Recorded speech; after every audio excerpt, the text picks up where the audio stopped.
Cool. So welcome everybody to our webinar today, looking at gender and gender diversity in advertising. Where to next? We have a fantastic panel of four really accomplished scholars here today, which I'm super excited to introduce in just a second. Before we dive into the introductions of our panel and getting into our webinar, I wanted to go through and first do a couple quick plugs of JAR related activities. One is we have an Insight Studio coming up on June 21st at 12 p.m. Eastern Time. This is free to go through and watch. You do have to register for it on the ARF site, but it's free to go through and participate in this. There's a QR code here. You can also Google it as well. And we've got a bunch of different papers being presented during this 1 hour session. This is a really cool experience to go through and basically get quick 10-minute hits on a bunch of different topics. We've had a couple people on our panel today go through and do this previously as well. And so I really encourage you to go through and register for this on the 21st of June. We also have coming up as well too, a writer's workshop. This is in conjunction with JAR, IJA, and JA. And this is at the ICORIA conference. And this is happening the Thursday before the conference begins in the afternoon. It is free. Even if you're not going to the ICORIA conference, you're still welcome to come through and participate in this workshop. And it's all focused on how to do research that's going to be more relevant to industry. If you have an idea you want to present, you're welcome to go through and present that as well too. Just please sign up in the next couple of days, as we'll be going through and getting the schedule basically set later this week. So again, great opportunity to come talk with the editors of these, three journals, myself and Jisoo and Ray, and get feedback on ideas if you've got those, or just come and participate and learn more about how to work with industry as you go through and think about new research ideas. Also as well too, a quick little plug as well, we've got a call for papers out on the future of advertising using VR, AR, the metaverse, very relevant with the whole vision, AI device that came out from Apple last week. And this is closing on July 3rd. So if you've got ideas that you're working on, please be sure to submit those before the 3rd of July. Cool. And again, today we're focused on taking a look at gender diversity and advertising. So we're going to go through and we're looking at what we know, where we're going to next, what are some ideas and sort of areas we want to see more research in, and some tips and tricks to go through and conduct research around gender and advertising. And today we've got an amazing panel of four accomplished scholars. I'm going to stop sharing here. First up, we have Kate Pounders. Kate is a consumer psychologist at the Moody College of Communication at the University of Texas at Austin. She's also an associate editor at JAR, and we're very lucky to have her on board as part of our team. Her expertise is in goals, the self, and emotion in the domains of persuasion, consumer behavior, and consumer well-being. Her research focuses on how consumer affect, motivation, and identity interact to influence consumer attitudes and behaviors. Next up, we have Hanna Berg. She is an associate professor at the Stockholm School of Economics Center for Consumer Marketing, and she's also a member of the JAR Editorial Review Board. Thank you so much.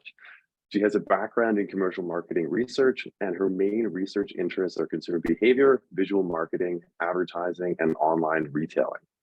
Next up, we have Karina Liljedal, and she's an assistant professor at the Center for Consumer Marketing and a research fellow at the Center for Retailing, both at the Stockholm School of Economics. And she's also a member of the JAR Editorial Review Board. Thank you as well. Prior to academia, she worked at agencies such as AKA and with brands such as Nike. Karina's research expertise lies in advertising, consumer behavior, and retail. And finally, we have John Ford, familiar face to all of us here at JAR. He's a professor of marketing, eminent scholar, and the Heslip-Brouwer Fellow at the Old Dominion University, and the immediate past editor-in-chief of JAR. Thank you so much for being with us, John. He has published over 100 research articles, and his research interests include cross-cultural research methodology, global advertising strategy, gender issues in advertising, and nonprofit donor behavior. So thank you to all of you for being here today and sharing your expertise around gender and advertising. We really appreciate that. So I want to first start off with encouraging everybody who's attending to, feel free to chime in with questions using the chat. We may not necessarily address those immediately, but please, if you've got questions or thoughts while you're watching, please participate and feel free to throw those in, and we'll do our best to try to get to those. I want to also start off by sort of opening with a broad question of what does it actually mean to study gender in advertising? I know that there's some different ways of potentially taking a look at this, whether it's looking at gender representation or stereotypes and things like that. So I just want to sort of start off for those who might be new to this topic, what does it sort of mean to take a look at gender in advertising? Anyone want to dive in? Well, gender is often mistakenly looked at as sexual makeup. And to me, what is really concerning is the fact that there's such a huge psychological aspect to gender.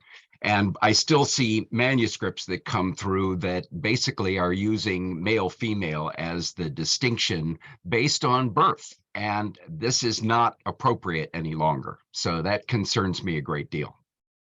Yeah, I would second that. I think there's a huge conflation of biological sex and gender, which is a socially constructed construct.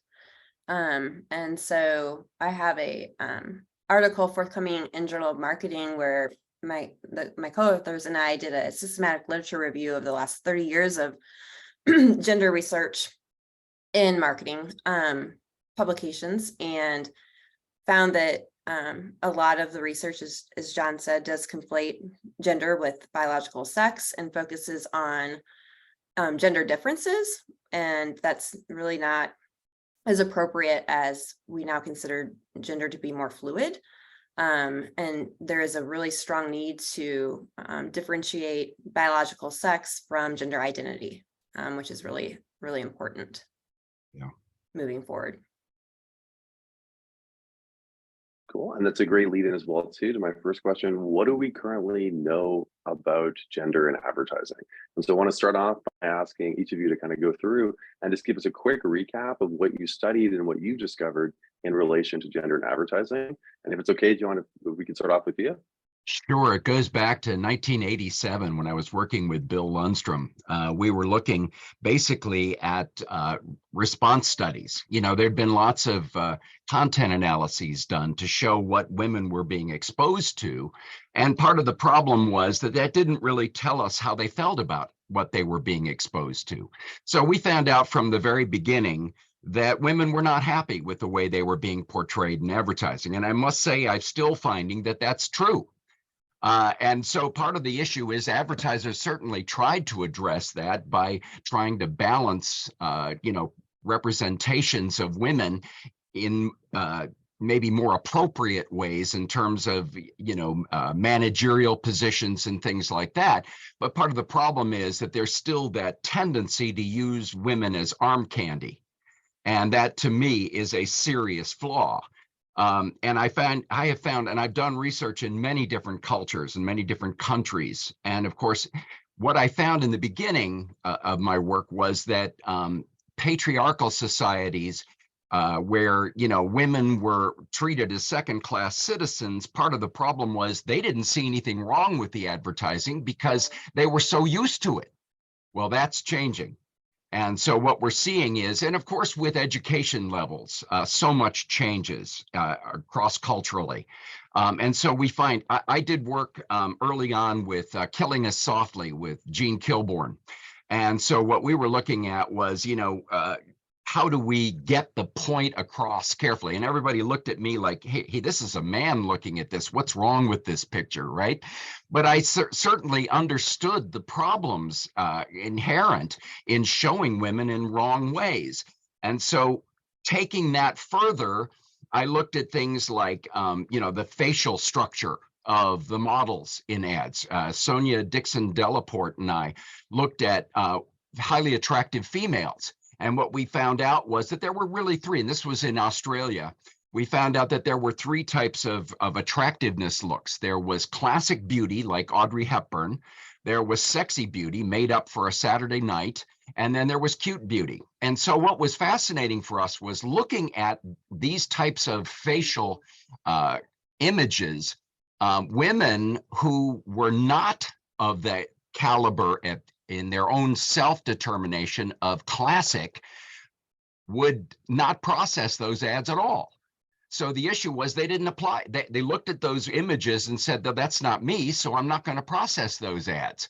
Now you look at sexy beauty, there was negative affect for sexy beauty. Why should I have to make myself look like that to get a date, basically?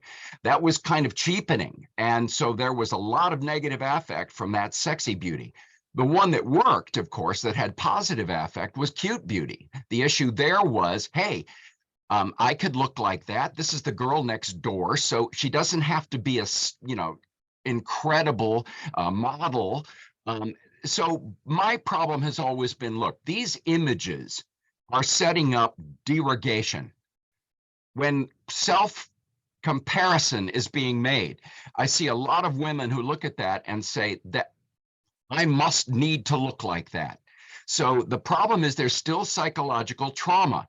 What I'm hearing in California, and Colin, you're there, so you can probably get a much better handle on this, but what I'm hearing is that the pressure is so intense, especially for younger women, that at 13 and 14 and 15 years of age, they're getting plastic surgery. Now, how ridiculous is that? Well, not only that, but I'm also looking at men and the whole concept of masculinity these days. And one of the things we're finding is that masculinity is not what it used to be, and men don't like to be compared to the images that they're seeing. Because now what we're seeing is the need to bulk up, to do all of these things to make themselves more ideal. Well, Rick Pole talked about this a long time ago in that distorted mirror. Well, the point is these things are still at work. I've always wondered why. And one of the things that Rick and I talked about was, what we found was that if women really weren't happy with advertisements, then why not take action against the companies they felt were most, in violation? The problem is we couldn't find enough women who would actually take the stand to boycott the products that were doing these things. Now, if that's the case, advertisers are going to look at that and say, well, if they're not going to do anything about it, they're not going to hit us economically, then we're not going to worry about it. So the power is in the hands of the people who are going to take the action. And I was not finding that. Now, I looked at other things like nudity too, and we found out that the assumption a priori was certainly that nudity is going to make women unhappy. Well, that's not true, because the issue is it's sexual self-schema. That drives how they react to that. And in some cases, women who had that particular orientation had no problem with the nudity in the advertising, as long as it was shown correctly in terms of, and it was appropriate for cosmetics and fashion goods and things of that nature. So I've had these issues all along, but what really concerns me now is transgender, because now what we're seeing is, and when you have friends, family that fall into this category, you start to look at it in a different way. What really concerns me, and I'll be interested to hear what the others have to say, what really concerns me now is our political structure in the United States. And what's happening here is a backlash against this whole concept of LGBTQ in certain states. And that has me concerned, because advertisers are going to have to tread very carefully, especially if they're looking at different constituencies and how to properly present themselves. Kate and I have actually talked about looking at the types of imagery that people want to see, because empathy becomes a really important thing in ads. Do the people empathize with what they see in the ad? Lifestyle, all of these things, personality. So part of the issue is, what do transgender, what do LGBTQ viewers want to see? And each group may be different in terms of the ideal imagery. But the problem is when push comes to shove, stereotypical depictions still fall back into the advertiser's hands. And that's a problem. Yeah, thank you for that summary. Yeah. Hanna, Karina, I don't know if you want to go together, if you want to go separately, but would you love to, it'd be great to get a recap of what you discovered and researched when it comes to gender and advertising as well. Well, it's fine. I can start. Well, I actually started out in sort of looking at online retailing and ended up in objectification theory, because always, as John just said, if there are pictures of women, then there will be a lot more issues than showing just pictures of anything else, basically, I think. So correct there. But then Karina and I have done some research on advertising, sort of gender stereotypes in advertising, occupational role stereotypes, and also, which should be interesting with the sort of trans issue that you mentioned, John. We've looked across gender effects and seen that due to we couldn't find enough sort of people non-binary or trans, so men and women, we looked at cross-gender effects of non-stereotyped and stereotyped depictions, and found that due to ad reactance and presumed influence of others, so people are sort of empathy, really, as you said, John, empathizing. This very sort of stereotyped image of a man isn't probably very good for men. So empathy, really, and ad reactance was what we found there. That's it. We've done a lot of work on. Karina, would you? Yeah, well, we looked at a bit of intersectionality too, really, when we looked at women, and especially older women in advertising, because when we talk to retailers and advertisers, they say, oh yeah, no, it's great, we could fit older women into our ads, but how would other people respond? Like, older ladies would be happy, right? But everyone else would hate it, right? It turns out, no, they don't. Again, we're there. We found that both, I mean, men seem to not really care much if we, for example, have a fashion ad with a slightly older model. But otherwise, both younger and older women tend to react positively here. And we think might be because you cut through the clutter a bit more, you show a different kind of beauty ideal. We've seen the young pretty girls for a very long time. And if you see an older, beautiful woman, that catches your attention much more. You think much more about it. So it is more effective, right? And we see it in both social effects and in ad and brand effects too. So I think advertisers who want to add newer types of portrayals of women and men, they should really go for it, because the kind of research we do show them that there are positive effects. Worst case scenario, and we talk worst case, is that someone doesn't really care. We don't really see the negative effects. It's more like men going, well, that's the worst thing. On the other hand, we're in Sweden, and even though we've used samples from different countries, I think what you have in the States might be, with this sort of backlash issue, might be different. But we've not seen any really negative reactions to really sort of using non-stereotypes, so breaking away from the stereotypes. We think most people are tired of the stereotyped depictions. I love that paper as well. And lack of representation. Yeah, there's been a lot of positive feedback I've received about that paper, so it's a very popular one. So congrats again on that. That came out early this year. Yeah. Thank you. Cool. So we go on to Kate. Kate, do you want to tell us a bit about some of the research you've done? I know you've done a lot on gender and advertising as well. Yeah, I've like the others on the panel, I've studied predominantly gender stereotypes, looking at women, focusing on body size, so the thin ideal. And started that research a long time ago. And thankfully we have seen a lot of changes in a lot of advertising in terms of body inclusivity. But I've looked at reactions to the thin ideal or different body sizes in terms of consumer perceptions of the ad and the brand, but also self-perceptions.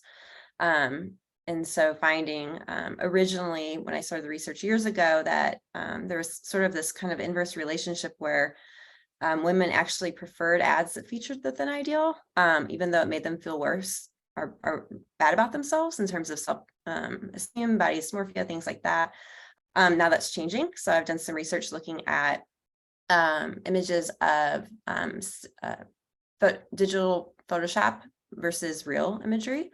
And thankfully, we're seeing that women do prefer the real imagery. So I've done some work in that. I've also done some work on stereotypes with LGBTQ plus advertising. Also done some research looking at what LGBTQ consumers want to see and how important authenticity is, which also keys back into my work on looking at Photoshop versus real bodies. And kind of goes to what Hanna was saying too about the importance of looking at intersectionalities in terms of race and age and different things, because although we're seeing a slight increase, I would say, in LGBTQ representation in ads, although very minor, it's still very stereotypical. and not capturing kind of the real facets or nuances of what rural people are.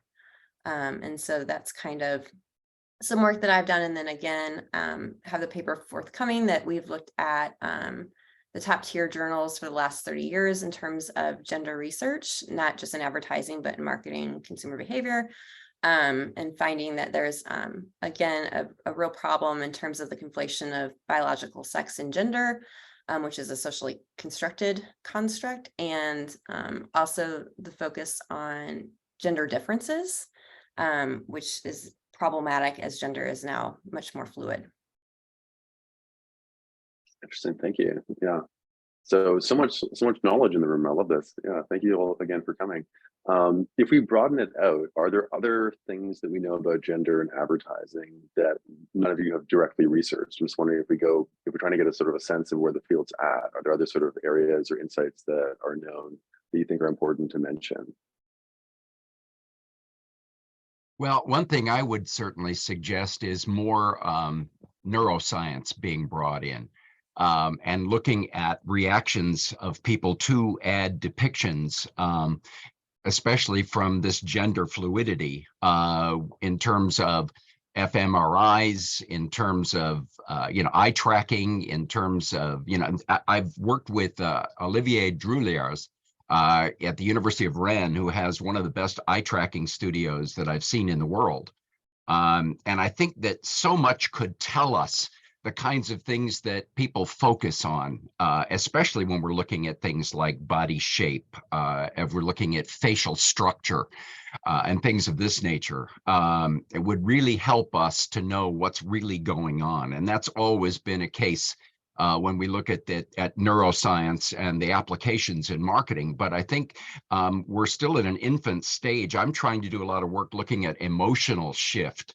And part of the problem then is that the equipment for measuring facial change in terms of emotional shift is not sophisticated enough to be able to show the transition that is actually happening, because emotions are a basket full of emotions. So it's not just one emotion that's involved in that case. And so we need to see an unfolding over time.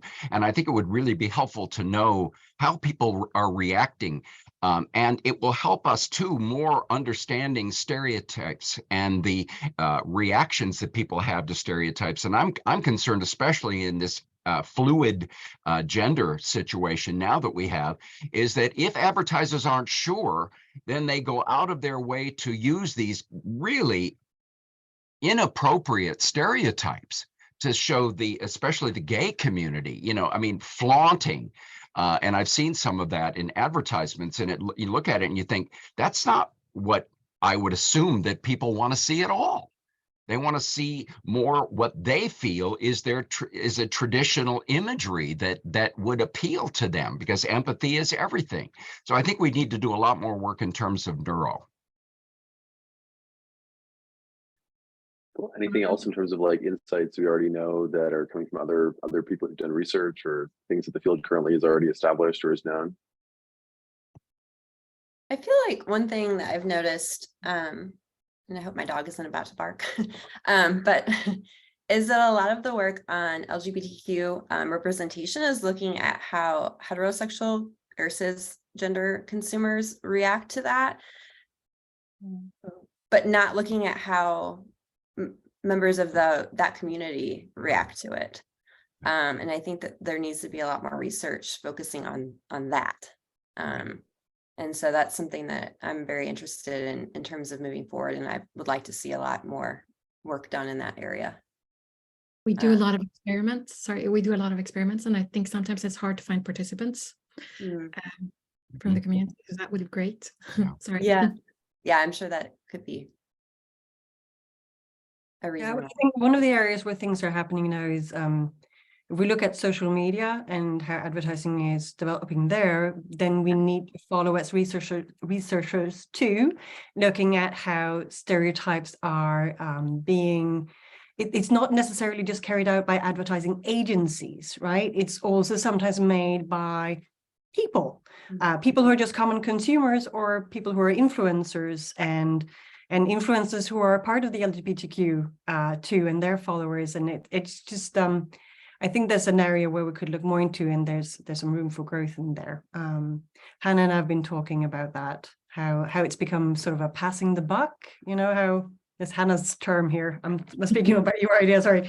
How larger companies sometimes have moved on, right, from some of the worst stereotype portrayals, but sometimes it's just been passed on to the women who use their social media instead. And we see a lot of sexualized posts on social media, right? Or stereotyped portrayals of sometimes themselves.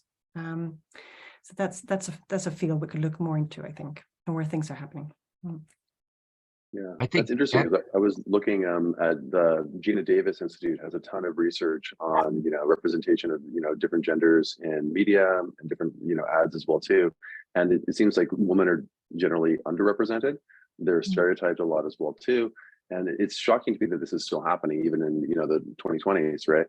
So I'm wondering, like, do we know anything about like how to actually improve that? Are there, you know, strategies or insights that come from research on how we can actually improve representation or reduce these stereotype portrayals and things like that? Or anything else you wanted to comment on around that?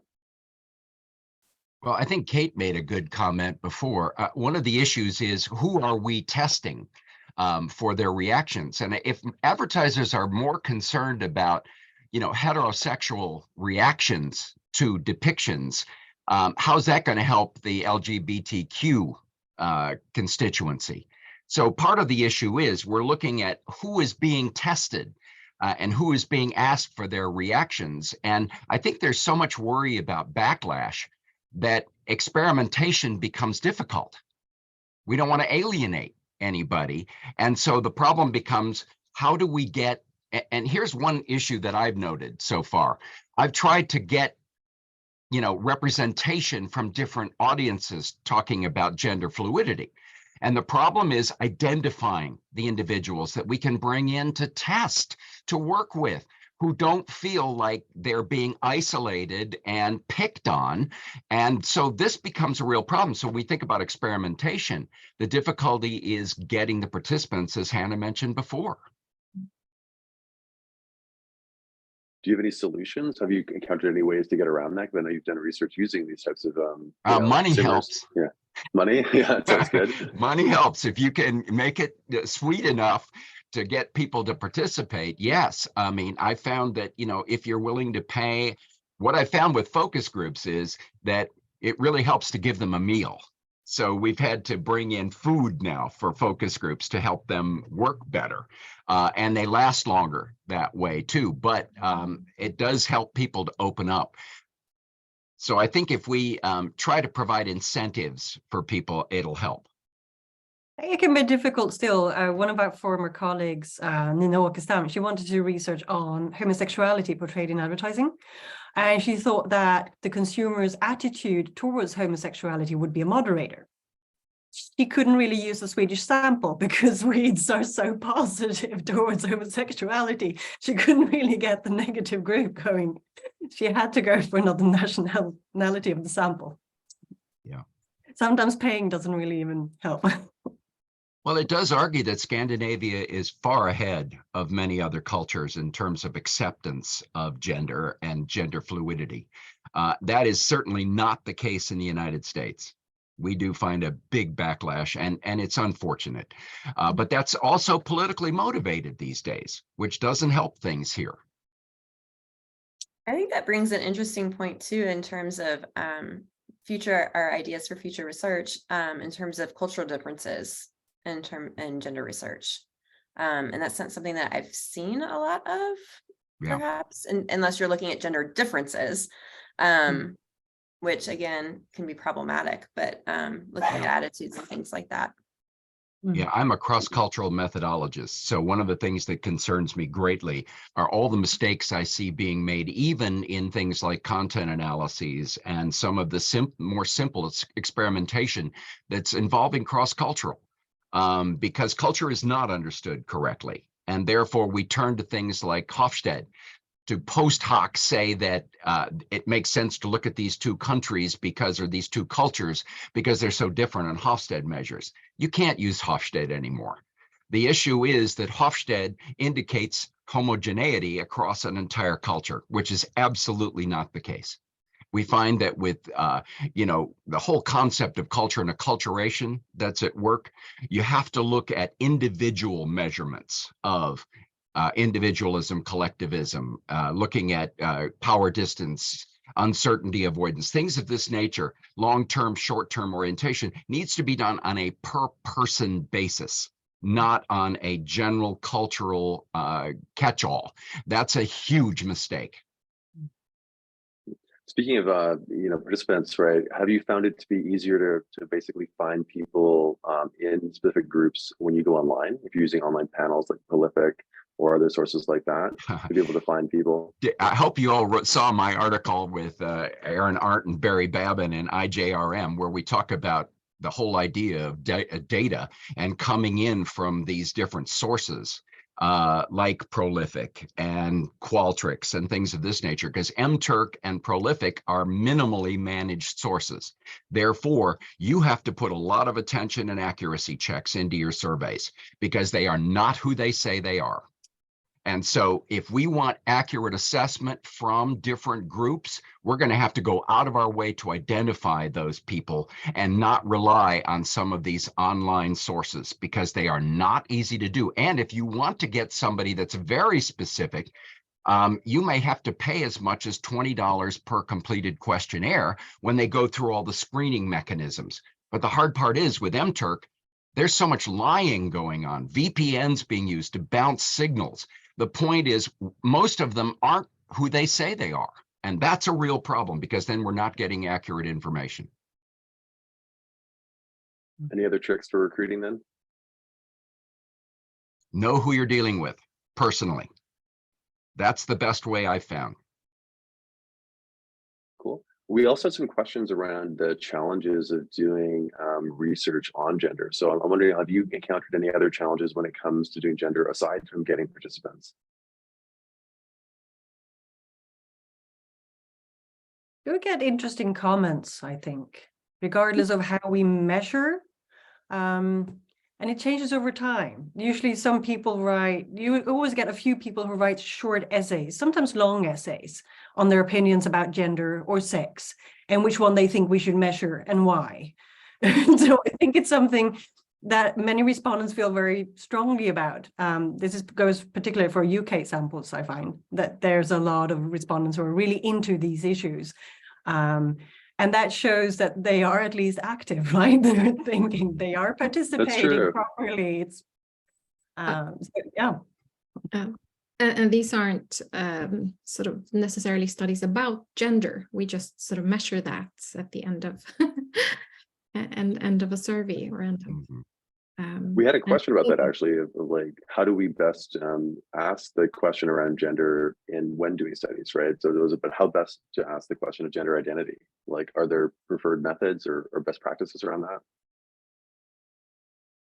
Well, in some cases, I mean, we're sort of bound, but we have a policy from Stockholm School of Economics, which question to use. So it's male, female, other, and then you can specify other. But I would say as openly as possible, allowing for as much variance in the answers as possible, not sort of assuming that it's, sorry. Yeah, sorry, I was interrupting. Yeah, no, I think also it's important to, you can also ask for one's birth sex and also then their gender identity, I think is what I do. And then, male, female, or man, woman, non-binary, trans, other, where they can fill in the box and then prefer not to disclose is typically what I do. Yeah, so far I've found it's like income though. They choose not to put anything down, and that's somewhat of a problem I found. So I hope that that's improving over time. Yeah, I have very few that prefer not to disclose, actually. We had a question around gendered stimuli, for instance, clothing used in experimental designs as well too. Is there any tips on that, or any sort of issues you might have encountered there? Well, I mean, there is the research on that, and people do view objects as gendered, for example, clothing, hygiene products, and that sort of thing. It's difficult because I don't necessarily agree with that. I think being gender non-conforming is perfectly fine, especially when it comes to things for children and so forth. So it's really against. But on the other hand, if that's how consumers perceive these objects, then who are we to? Sometimes you have to sort of incorporate that in designing mock-up ads, for example,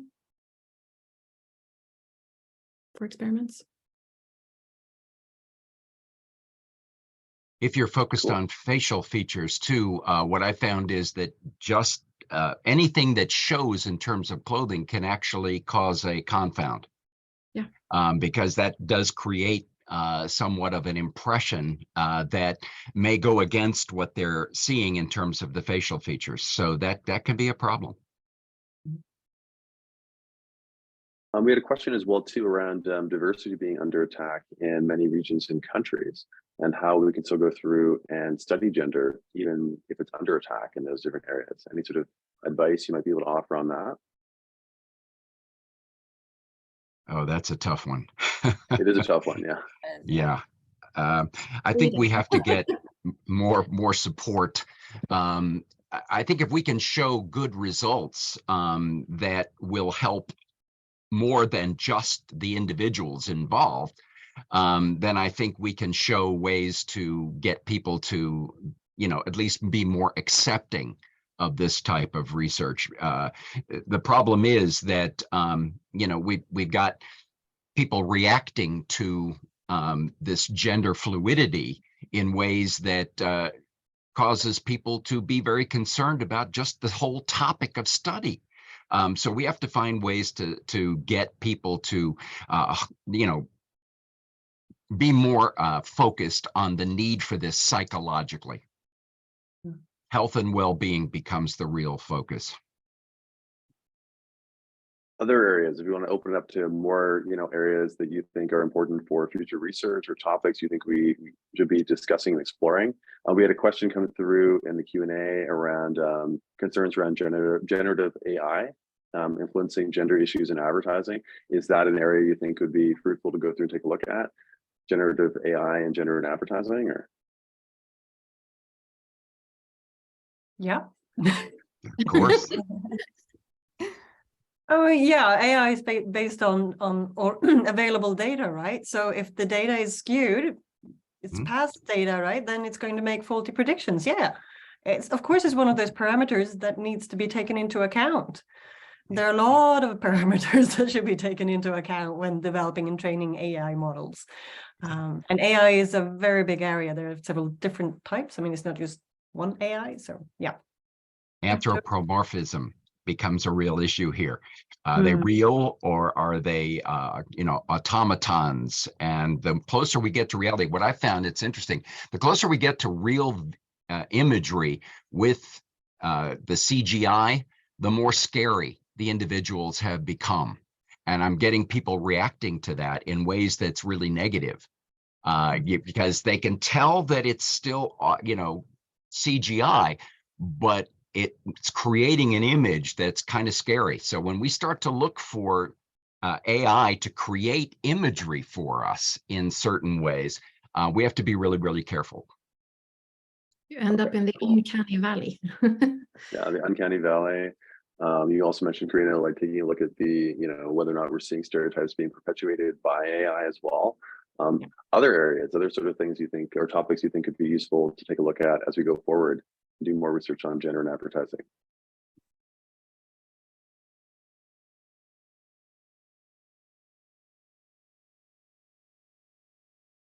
That's it's very broad. Again, okay, we've got a couple questions in the chat. I'll jump to those then.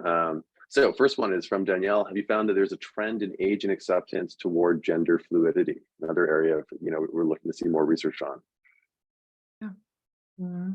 Yeah, we need more research on that. Gonna say, yeah, I would haven't seen predict anything. yes, but I'm not sure. I know that, so one study I'm doing, it's not tied to advertising, but looking at men's willingness to seek help for mental health issues and internalization of traditional masculinity or toxic masculinity, and looking at age differences there and having some findings. So That's a good point. There's a lot of focus on women. We need more focus on men too. there's Yeah. not nearly as much focus on Not as much. masculine. And so John, I had actually written down to email you about that you're doing that, because I'm starting to Yeah. get into more masculinity research as well. Yeah. Because there's really a dearth of research in terms of, compared to all the research on women to looking at men. Yeah, we were looking at, Sonia and I were looking at a male attractiveness and the different categories. And so we put together a compendium of like 50 images from advertisers. And we've got these and we're trying to now nail them down so that we can see which type of image reflects which type of group of men. And it's interesting because she did this in Australia and found that there were 6 different types of masculine image groupings. And it was really fascinating because she came up with this group called the surfy, which was that kind of long hair, kind of shaggy. I mean, we've got androgyny, we've got a number of different areas. And so what we really need to look at is this male model and what the male model signifies and who they reach. And of course, what we were looking at was what types of products are best suited for these types of images to get the best reactions. And so this is ongoing now. I'm trying to get people to try to work with us like Mike Solomon did with women, looking at men's depictions now. So we're trying to come up with some way of categorizing all of these images into groupings and then find the archetypical image for each one of the groupings. So I think that's going to be helpful when we get that done. Yeah, that sounds very interesting. Especially, like, you're right, there's been so much on women rather than men, but if men are becoming, well, the whole concept of masculinity has changed. And so what is masculine and what isn't masculine becomes a real issue, because I'm finding that men are not happy. Men do not like the way they're being portrayed. And what it's leading to is also psychological issues. Mm-hmm. So we're not doing them justice yet. There's something in that on broadening the beauty ideals throughout, regardless of gender, really, and just allowing for more types of people, more types of looks. I think Dove is currently doing a great campaign on appearance hate. So they moved from just a campaign for real beauty and looking at the negative effects of certain appearances of how it should look and how hard it hits people when they don't live up to these ideals, right? Right. I think it's a very important topic, and it's interesting to see how that campaign, and that started off as a campaign for real beauty, how that has evolved throughout the years, and it's spot on right now. I think it's a good inspiration to look at. And also social media, when it comes to sort of toxic masculinity, I think a lot of social media is very sort of inundated with that and negative images of masculinity. So we have sort of the worst. We have some of the best social media marketing and some of the worst, sort of most stereotyped depictions, I think, on social media. Yeah. And very young people are exposed to it daily in a way that maybe young men weren't before. Maybe that's why you're seeing negative effects, I'm thinking. The problem is too user-generated information, and that how do we control that becomes somewhat of a problem. We don't control it. No, exactly. But when it becomes, prevalent, then that creates even greater problems that advertisers are going to have to get around. Well, I mean, what we can control is what advertisers go in and sort of do sponsored posts, for example, with sort of looking at still keeping to that. I think we've cleaned up a lot of the worst, sort of most sexist advertising, for example. But I'm afraid that it's moved to social media. I think a lot of the influencer marketing is very sort of stereotyped. I have a tough question here. So if we know that consumers don't like the stereotype portrayals that we're seeing or that are being used in advertising, why do you think they're still persisting? Is it just it's sort of a default that people keep using, or does it actually have some effect? Is it actually working in some way, even if it does make people feel worse? Or what do you think is perpetuating the use of these stereotypes if people don't seem to like them? Well, the use of stereotypes, they're effective because consumers are going to process that information real quick. And I think that's historically why they've been used. Now, your question about why they're still using them, if there's some backlash, is, I'm not sure. But I think historically, consumers resonate with stereotypical imagery. And so they've been effective for years, and now we're seeing, some backlash, definitely. And so I think that's a really interesting question. And I'd love to hear my panel members' responses to that. Well, sex sells is something that used to make me frustrated as could be.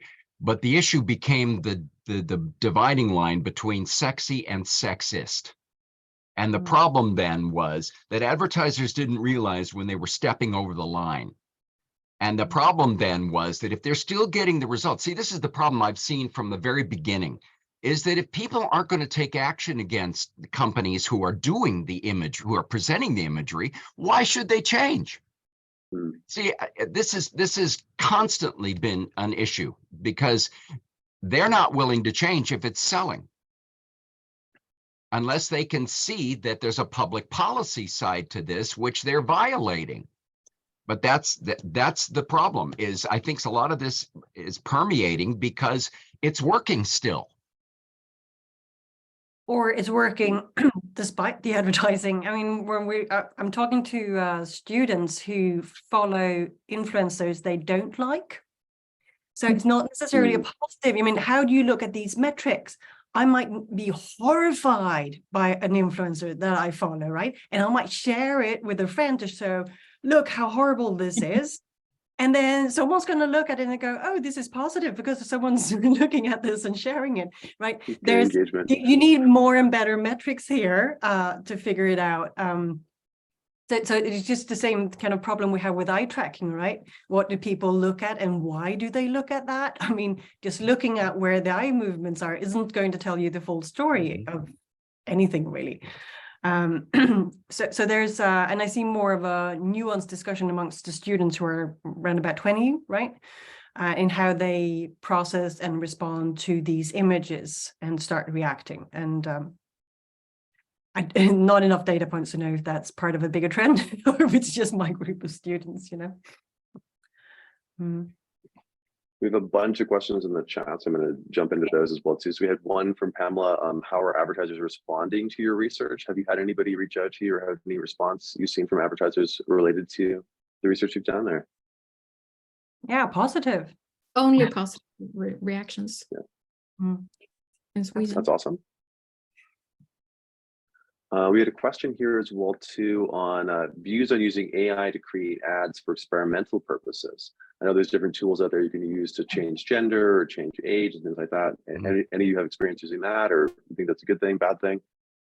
Well, I've seen some work that tried to lighten skin colors and things of that nature. And of course, it was showing that, some bad trends in terms of the lighter facial features, especially of African-American models, made them more likable. And I thought that was a serious issue. Changing anything. And part of the question is now, especially with social media, are these enhancers that are readily available, where you can put the image in the best possible way visually, and then enhancing certain aspects of it. Self-enhancement versus self-improvement are big differences.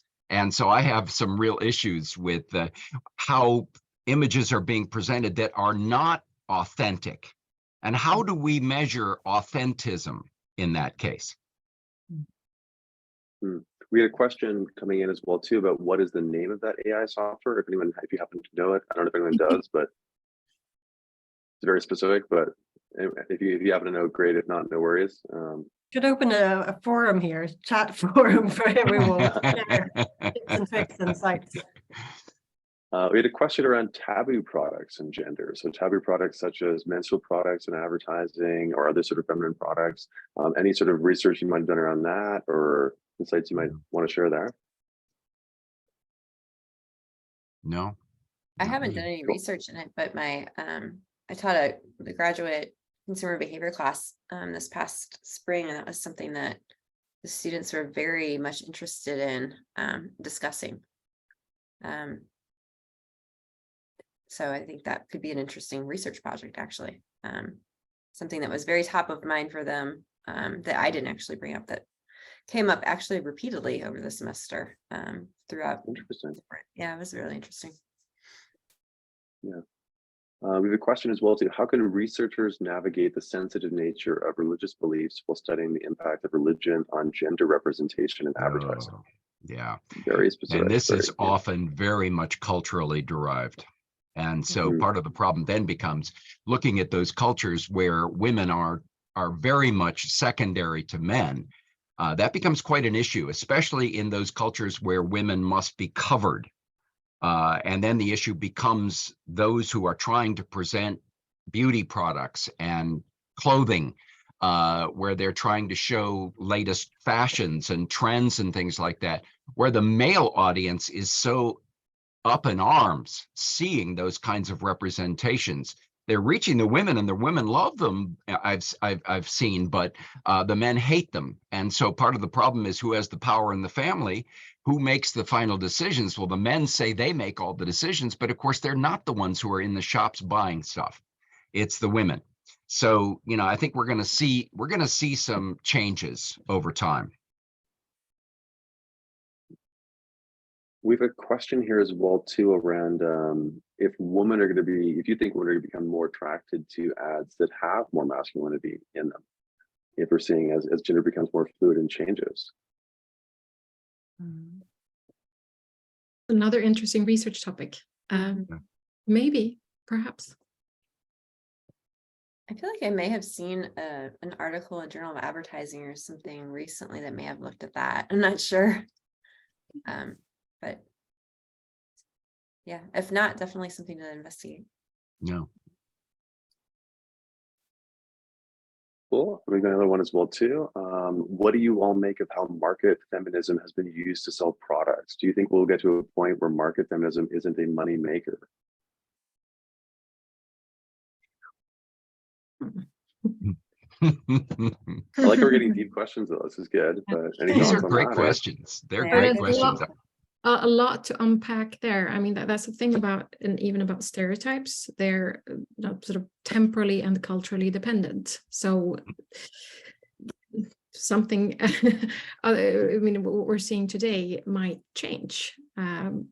So I'm not sure whether market feminism is a moneymaker. I'm not sure if I'd agree with that. I think avoiding stereotypes, avoiding sort of offensive and representing more diversity, more of sort of the society we live in today, I think is always going to be a good thing. I'm not sure if that's market feminism.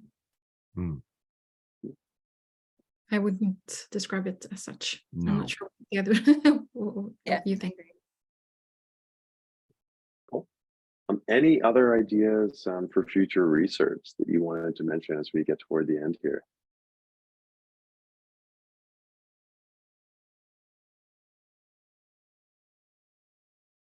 Another tough question. Like great topics. We've had a ton. Yeah. I know there's been an ongoing debate. Oh, sorry, go ahead. Yeah. I think maybe we've touched upon it, but I think from a research point of view, right, we have the luxury of focusing on only one aspect. Like we can look at one type of stereotype, for example, but if you're in practice, you tend to be in that kind of room of intersectionality where a lot of things are happening at the same time. And every time you try to make one decision, you end up with a ton of other decisions, right? Just trying to find a model, what pose, what you know, how do you what kind of angle should you have of a product, and is that product then gendered? I mean, there's so many questions here. So trying to make, you know, a little bit more intersectionality, add two different stereotypes together, perhaps, or two different aspects, or combining a little bit, because we have quite a lot of research on some of these topics on gender. So just adding one more layer and combining and so on, then I think that would be very helpful for practitioners in the field. But it will be more complex. Yeah, that's very true. We haven't seen much that combines in that intersectional way. That's interesting. Yeah. Awesome. Well, thank you all again for coming and sharing your thoughts and expertise today. I really appreciate it. I know all our viewers will appreciate it as well too. This will be posted on our YouTube channel as well. So if you want to go back and take a look at anything, feel free to check it out there. But again, thank you again for coming today and sharing all your insights. Thank you so much, Colin. Thank you for having us. Thanks. Thank Colin. you. I'll see you later. Have a great rest of your week. Yeah. Thank you. Bye-bye. Thank you. Bye. Thanks.